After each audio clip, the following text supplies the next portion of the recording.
मिनश्शैतानिर्रजीम बिस्मिल्लाहिर्रहमानिर्रहीम क़ालल्लाहु तबारक व तआला फ़ी मुहकम किताबिह वमा कान लिमुमिनिन वला मुमिनतिन इज़ा क़ज़ल्लाहु व रसूलुहु अम्रन अन यकून लहुमुल ख़ियरतु मिन अम्रिहिम वमन यअसिल्लाह व रसूलहु फ़क़द ज़ल्ल ज़लालन मुबीना। नाज़रीन किराम, अज़ीज़ों, सूरह अहज़ाब की 36वीं नंबर की आयत है जिसके सिलसिले में गुफ्तगू का आगाज़ किया था। कल मैंने जनाब ज़ैद इब्न हारिसा के सिलसिले में बयान किया कि जनाब ज़ैद इब्न हारिसा कौन थे। रसूलुल्लाह ने उनके लिए एक लड़की का इंतखाब किया ताकि जिससे उसकी शादी की जा सके। अब चूंकि ज़ैद रसूलुल्लाह के साथ थे, ज़ाहिरी एतबार से उनके पास कोई माल दौलत थी नहीं, कोई सोर्स ऑफ इनकम नहीं था। अलबत्ता ये जो वाक़या, ये जो तारीख़ बयान हो रही है इस आयत के ज़िम्मे में, एक एक जुमला दर्स के उन्वान से इसको सुनिए, समझिए और इससे दर्स और इबरत हासिल कीजिए। मैंने कल कहा था कि हमारे वालिदैन डिपॉजिट देखते हैं, बच्चे के पास तो अभी कोई काम नहीं है, अभी तो बच्चा है, 35 साल तक का वो बच्चा ही रहता है। उसके बाद से फिक्र होती है शादी की, 2-4 साल फिक्र में गुजार देते हैं। अभी अच्छी खूबसूरत लड़की नहीं मिली तो ऐसी हसीन परी नहीं मिली है, पैसे वाली लड़की नहीं मिली, अच्छा घराना नहीं मिला, दुनिया भर की कहीं हड्डियां तलाश करने में कई साल गुजार देते हैं लोग कि वो हड्डी तलाशते रहते हैं कि हड्डी ओरिजिनल हड्डी है या नहीं है।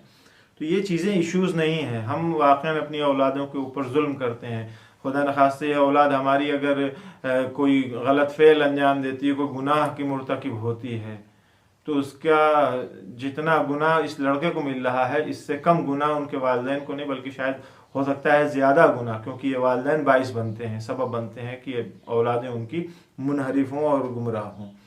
तो चूँकि ज़ैद के पास पैसे वगैरह कुछ थे नहीं, लेकिन एक बेहतरीन मुतदय्यन खूबसूरत जवान राना ज़रूर था।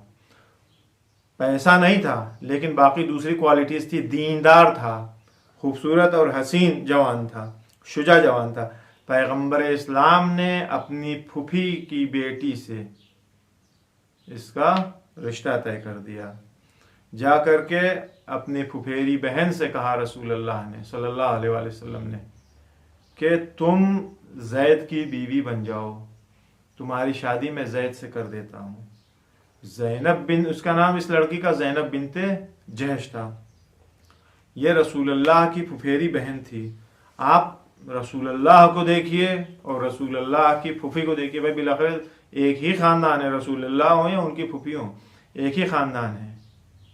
जनाबे आप जो इज्तिमाई हैसियत है अगर इस ख़ानदान की देखिए तो बहुत बाला और बरतर है, बहुत हाई क्वालिटी के लोग हैं, बहुत हाई प्रोफाइल लोग हैं, और ज़ैद उसके मुकाबले में कुछ भी नहीं था। जनाबे ज़ैनब बिनते जहश, इनके दादा का नाम अब्दुल मुत्तलिब था। अब्दुल मुत्तलिब कौन? अब्दुल मुत्तलिब जो कई साल मक्के के रईस थे, कई साल मक्के के रईस रहे हैं। ज़ैनब ने तो स्टार्टिंग में सुना कि हाँ ज़ैद के साथ हमारी शादी करने के लिए कह रहे हैं, एक्सेप्ट नहीं किया, रिजेक्ट कर दिया, कहा नहीं मैं शादी नहीं करूँगी।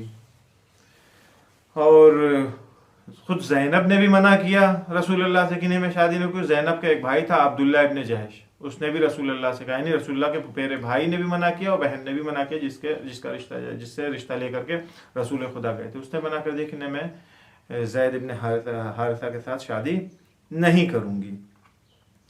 और उसकी वजह भी यही जो हमारे मुआशरे में आज पाई जाती है कि हमारा ख़ानदान और कबीला, या रसूलुल्लाह आप देख रहे हैं कितना हाई क्वालिटी का, हाई प्रोफाइल लोग हैं हम लोग, हम अब्दुल मुत्तलिब की पोती हैं, हम अब्दुल मुत्तलिब की नवासी हैं, और आप हमारे भाई हैं मामूजाद, और ये हमारा कबीला इतना हाई फाई कबीला है। ज़ैद इब्न हारिसा कुछ भी नहीं, वो आपका खादिम है, आपके साथ रहता है, आपने गोद ले रखा है तो क्या हुआ। तो जो बातें होती हैं वो उन्होंने रसूलुल्लाह से कही। और ये बीमारी हमारे मुआशरे में भी है, बराबर सुनने में आता है, यानी 99% ये बीमारी हर रिश्ते में सुनने में आती है। भाई देखना मेयार इन्ना अक्रमकुम इंदल्लाहि अत्काकुम, कुरान जो है चीख चीख करके आवाज़ दे रहा है। परवरदिगार आलम के निगाह में वो सैयद शेख और फला कास्ट और फला सेक्ट और फला फिर ये चीज़ें मेयार नहीं, तक़वा इलाही किसके पास ज़्यादा, कौन ज़्यादा मुतदय्यन है, कौन ज़्यादा दीनदार है, ये मेयार है। हमने पैसे को मेयार बना दिया, हमने हड्डी को मेयार बना दिया है। ऊपर से आज सोशल मीडिया का ज़माना है, उल्टे सीधे व्हाट्सएप यूनिवर्सिटी के ज्ञान भी हमें मिलते रहते हैं कि सैयद और नॉन सैयद हो, उसकी शादी ऐसा वैसा, दुनिया भर का इस्तेदलाल उसके ऊपर होते रहते हैं गलत सलत बातों के ज़रिए से। न रसूलुल्लाह को पता थी ये सारी बातें, ना इल्म अथार को मालूम थी, वो लोग इन चीज़ों के पाबंद नहीं थे। हम जो अपने आप को उनका फॉलोअर कहते हैं, हम उनके नाम से समाज में बुराइयां फैला रहे हैं, बजाय इसके कि हम बुराइयों को दूर करते हैं। लिहाजा वो हमारे यहाँ भी ये कह रहे, वो लड़का अभी तो बेचारा कुछ कर ही नहीं रहा है, लड़की के यहाँ से रिश्ता अगर कहीं पता चला कि फला लड़की है, लड़की वाले कहते हैं हाँ कितना कमाता है, सबसे पहली चीज़ कितना कमाता है। ये कोई नहीं पूछता कि दीनदार कितना बड़ा है, अल्लाह रसूल को पहचानता है या नहीं पहचानता है, इसकी फिक्र किसी को नहीं होती है। पैसा कितना कमाता है, उसकी इनकम कितनी है, कौन सी सर्विस करता है, सरकारी सर्विस करता है या प्राइवेट करता है, मुस्तकबिल उसका क्या है, डिपॉजिट कितना है, सबसे बड़ी फिक्र जो होती है वो पैसे की होती है। और अगर पैसे का मरहला रद्द हो गया, अगर पैसे के एतबार से चलो सही है, तो अब उसके बाद से हड्डियां तलाश करते हैं किस खानदान के हैं, अब मारूफ घराने के हैं या नहीं। शर्म आनी चाहिए। हम अपने बच्चों की जिंदगी के साथ खिलवाड़ करते हैं अपनी हिमाकतों के चक्कर में, अपनी माजरत के साथ, अपनी जहालत भरी फिक्रों का खामियाजा हमारे बच्चे भुगतते हैं, जबकि ये सारी चीज़ें न इस्लाम है न इस्लाम के अंदर है कि इन चीज़ों के ऊपर कहीं ज़रा से भी तवज्जो की जाए। दोनों में से कोई एक पार्टी पैसे वाली होगी तो पैसे से तो लगे, हम तो पैसे वाले सामने तो फकीर है हमारे सामने, ऐसे ऐसे तो हम कई सारे अपने घर में नौकर रख लें। भैया नौकर रख लो, जाओ अपने मेयार का ही तलाश करके करो कम से कम। करने के लिए भी तैयार नहीं है। लड़की की उम्र 22, 24, 26, 28 हो जाती है, बच्ची ही है, कर देंगे, अभी अच्छा रिश्ता नहीं मिला। और जब रिश्ता उम्र निकल जाती है तो उसके बाद से सर पीटते हैं, मौलवी साहब दुआ बता दीजिए, मौलवी साहब तावीज़ दे दीजिए, मौलवी साहब फला कोई अमल बता दीजिए। औलाद के सिलसिले में बहुत परेशान है, शादी नहीं हो रही, कोई रिश्ता मुनासिब नहीं मिल रहा है, आंखों की नींद चली गई है, रात भर जाग करके काटते हैं। जब वक्त गुजर जाता है तो रात जाग के काटते हैं, जब वक्त रहता है तो फिर वो दुनिया भर की वाहियात बातों में हम उसको गुजार देते हैं। तो जब ज़ैनब और अब्दुल्ला इब्न जहश ने मुखालिफत किया है तो यह आयत नाजिल हुई जिसकी तिलावत मैंने किया है, आयत 36 सूरह अहज़ाब की, वमा कान लिमुमिनिन वला मुमिनतिन इज़ा क़ज़ल्लाहु व रसूलुहु अमरन अन यकून लहुमुल खियरतु मिन अमरिहिम। जब खुदा और रसूल ने किसी चीज़ का फैसला कर दिया है तो फिर आपके पास कोई इख्तियार नहीं है उस सिलसिले में कि आप कि नहीं साहब हम नहीं एक्सेप्ट कर रहे हैं, आपने फैसला कर दिया तो क्या होगा। यह आयत उस वक्त नाजिल हुई थी जब उन्होंने किसी चीज़ का हुक्म दे दिया तो दे दिया। अब जो इस आयत के अंदर कहा गया है कि मोमिन मर्द और मोमिन औरत को यह इख्तियार नहीं है, तो यहाँ पे मोमिन मर्द और औरत से मुराद यही अब्दुल्ला इब्न जहश और उनकी बहन ज़ैनब बिनते जहश हैं। क्योंकि देखिए स्टार्टिंग में आयत की क्या है, वमा कान लिमुमिनिन वला मुमिनतिन, खिताब किसको किया जा रहा है, मोमिन मर्द और औरत को खिताब किया जा रहा है। तो ये खिताब आयत का अब्दुल्ला इब्न जहश और ज़ैनब बिनते जहश है कि आपको अब इख्तियार नहीं है, रसूल अल्लाह ने, खुदा ने फैसला कर दिया है कि अब आपकी शादी ज़ैद इब्न हारिसा से होनी है। लिहाजा जब आयत नाजिल हुई है तब ये दोनों भाई बहन पीछे हटे हैं और उन्होंने एक्सेप्ट किया है और शादी के लिए रज़ायत दी है अपनी।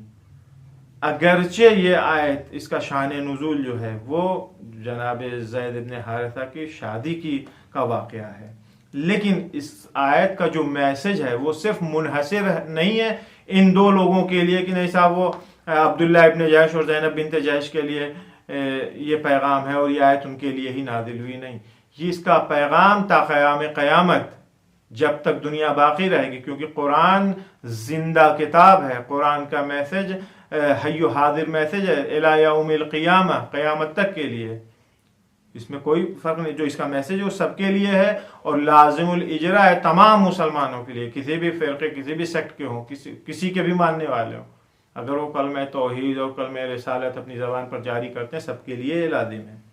लिहाजा रसूलुल्लाह का हुक्म जो है वो लाजिमुल इजरा है, ज़रूरी है कि उसके ऊपर अमल किया जाए।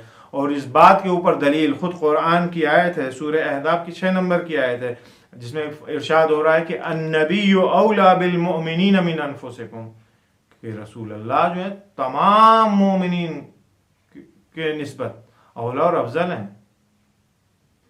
रसूल अल्लाह तमाम लोगों के ऊपर, यानी खुद मेरे ऊपर, मेरी जान के ऊपर रसूल अल्लाह फौकियत रखते हैं, अफजलियत रखते हैं।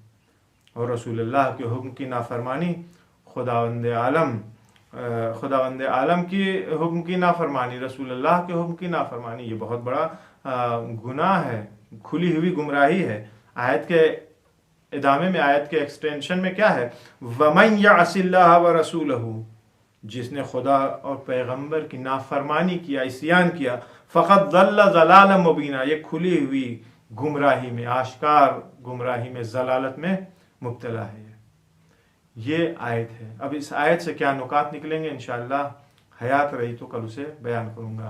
परवरदिगार आलम हम तमाम लोगों को कुरानी फरमूदात के ऊपर, इलाही अहकाम के ऊपर अमल करने की तौफीक अता फरमाए। अस्सलामु अलैकुम व रहमतुल्लाहि व बरकातुहू।